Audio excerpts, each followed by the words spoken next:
ಅತಿ ಪರಿಶುದ್ಧವಾದ ನಾಮಕ್ಕೆ ಸ್ತೋತ್ರವಾಗಲಿ. ಕ್ರಿಸ್ತನ ಕೃಪೆ ಇನ್ನೊಂದು ಮುಂಜಾನೆಯಲ್ಲಿ ಈ ಉದಯ ಕಾಲದಲ್ಲಿ ನಾನು ನಿಮ್ಮೆಲ್ಲರನ್ನ ಈ ದೇವರ ವಾಕ್ಯದಿಂದ ಭೇಟಿ ಮಾಡುವುದರಲ್ಲಿ ಸಂತೋಷ ಉಳ್ಳವನಾಗಿದ್ದೇನೆ.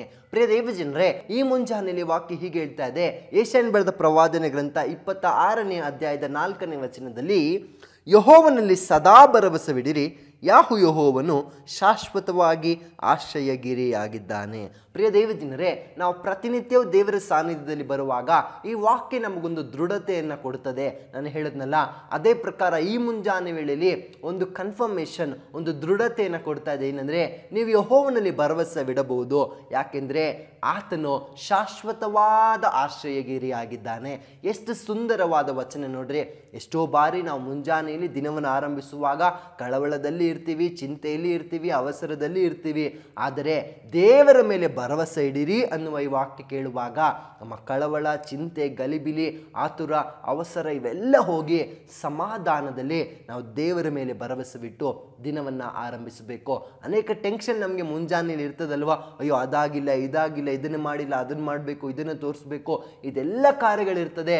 ಆ ಸಂದರ್ಭಗಳಲ್ಲಿ ದೇವರ ವಾಕ್ಯ ಹೀಗೆ ಬಲಪಡಿಸ್ತಾ ಇದೆ. ಏನಂದರೆ, ಯೆಹೋವನಲ್ಲಿ ಸದಾ ಭರವಸೆ ಇಡಿರಿ. ಪ್ರಿಯ ದೇವಜನರೇ, ನೀವು ನಂಬಿರುವಂಥ ದೇವರಾದ ಯೇಸು ಸ್ವಾಮಿ, ಆತನು ನಿತ್ಯವೂ ಭರವಸೆಗೆ ಯೋಗ್ಯನಾದ ದೇವರು. ನಮ್ಮ ಜೀವಿತ ಅವಧಿಯ ಪ್ರತಿ ದಿನದಲ್ಲೂ ಕೂಡ ನಾವು ಆತನ ಮೇಲೆ ಭರವಸೆವಿಡುವಾಗ ನಮ್ಮ ಜೀವಿತ ಆಶೀರ್ವಾದಕರವಾಗಿರ್ತದೆ. ಆತನು ಭರವಸೆಗೆ ಯೋಗ್ಯನಾದ ಕರ್ತನು. ಆತನ ವಚನ ಹೇಳ್ತಾ ಇದೆ, ಆತನು ಯೆಹೋವನು ಶಾಶ್ವತವಾದ ಆಶ್ರಯಗಿರಿಯಾಗಿದ್ದಾನೆ. ನಾವು ಕುಗ್ಗಿ ಹೋಗಿದ್ದೀವ, ನಾವು ಅಲ್ಲಿ ಹೋಗಿ ಸೇರಬಹುದು. ನಾವು ಬಲಹೀನವಾಗಿದ್ದೀವ, ನಾವು ಅಲ್ಲಿ ಹೋಗಿ ತಂಗಬಹುದು. ನಾವು ಮಾರ್ಗ ತಪ್ಪಿ ಗಲಿಬಿಲಿಯಲ್ಲಿ ಇದ್ದೀವ, ಆ ಆಶ್ರಯಗಿರಿಯಲ್ಲಿ ನಾವು ಸೇರಬಹುದು. ಏನೇ ಆದರೂ ಕೂಡ ಆ ಶಾಶ್ವತವಾದ ಆಶ್ರಯಗಿರಿ ಅಂತ ಇದೆಯಲ್ಲ, ಆ ಸಪೋರ್ಟಿಂಗ್ ಒಂದು ಫೋರ್ಟ್ರೆಸ್, ಅಂದರೆ ನಮ್ಮನ್ನು ರಕ್ಷಿಸುವ ಒಂದು ಕೋಟೆ, ಆ ಆಶ್ರಯಗಿರಿ, ನಾವು ತಂಗುವ ಸ್ಥಾನ, ಅದು ಯೆಹೋವನು ಸದಾ ಶಾಶ್ವತ ಆಶ್ರಯಗಿರಿಯಾಗಿದ್ದಾನೆ. ಪ್ರಿಯ ದೇವಜನರೇ, ಏನೇ ನಿಮ್ಮ ಜೀವಿತದಲ್ಲಿ ಸಿಚುವೇಶನ್ಸ್ ಕೆಟ್ಟದಾಗಿ ಇದ್ದರೂ ಕೂಡ ನೀವು ತಕ್ಷಣ ಆ ಶಾಶ್ವತವಾದ ಆಶ್ರಯಗಿರಿಯ ಬಳಿಯಲ್ಲಿ ನೀವು ಓಡಿ ಹೋಗ್ಬೋದು. ಅಲ್ಲಿ ನೀವು ಸುರಕ್ಷಿತರಾಗಿರ್ತೀರಾ, ಅಲ್ಲಿ ನೀವು ಸಮಾಧಾನವಾಗಿರ್ತೀರಾ, ಅಲ್ಲಿ ನಿಮ್ಮ ಜೀವಿತ ನಿಶ್ಚಯವಾಗಿ ಆಶೀರ್ವಾದದಲ್ಲಿ ಇರ್ತದೆ. ಹಾಗಾಗಿ ಮುಂಜಾನೆ ವೇಳೆಯಲ್ಲಿ ಕರ್ತನ ವಾಕ್ಯ ನಮಗೆ ಕಲಿಸ್ಕೊಡ್ತಾ ಇದೆ, ಯೆಹೋವನಲ್ಲಿ ಸದಾ ಭರವಸೆವಿಡ್ರಿ, ಯೆಹೋವನು ಶಾಶ್ವತವಾದ ಆಶ್ರಯಗಿರಿಯಾಗಿದ್ದಾನೆ. ಏನೇ ಸಂದರ್ಭಗಳಿದ್ದರೂ ನೀವು ಆ ಶಾಶ್ವತವಾದ ಆಶ್ರಯಗಿರಿಯಲ್ಲಿ ಹೋಗಿ ನೀವು ತಂಗಬಹುದು.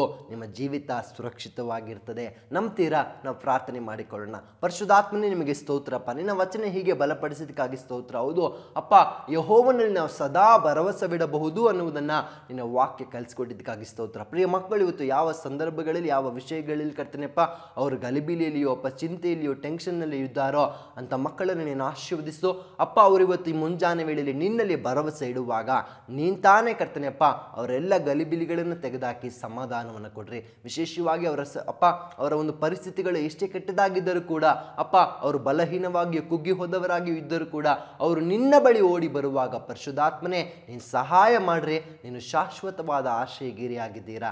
ಅದಕ್ಕಾಗಿ ಸ್ತೋತ್ರ. ಈ ದಿನ ಅವರಿಗೆ ಆಶೀರ್ವಾದಕರವಾಗಿರಲಿ. ಯೇಸು ಕ್ರಿಸ್ತನ ನಾಮದಲ್ಲಿ ತಂದೆಯೇ, ಆಮೇನ್, ಆಮೇನ್. ದೇವ್ರು ತಾನೇ ನಿಮ್ಮನ್ನು ಆಶೀರ್ವದಿಸಲಿ. Thank you. ಬೇಕಾದ ಸ್ಥಳ God's Grace prayer hall, Sunkadakatte, Magadi ಮುಖ್ಯ ರಸ್ತೆ, ಬೆಂಗಳೂರು 560091. ಗೂಗಲ್ ಮ್ಯಾಪ್ಸ್ ನಲ್ಲೂ ಕೂಡ ಗಾಡ್ಸ್ ಗ್ರೇಸ್ ಪ್ರೇಯರ್ ಹಾಲ್ ಎಂದು ನೀವು ಸರ್ಚ್ ಮಾಡಬಹುದು. Further details and prayer support, contact Word to Word Ministries, Bangalore.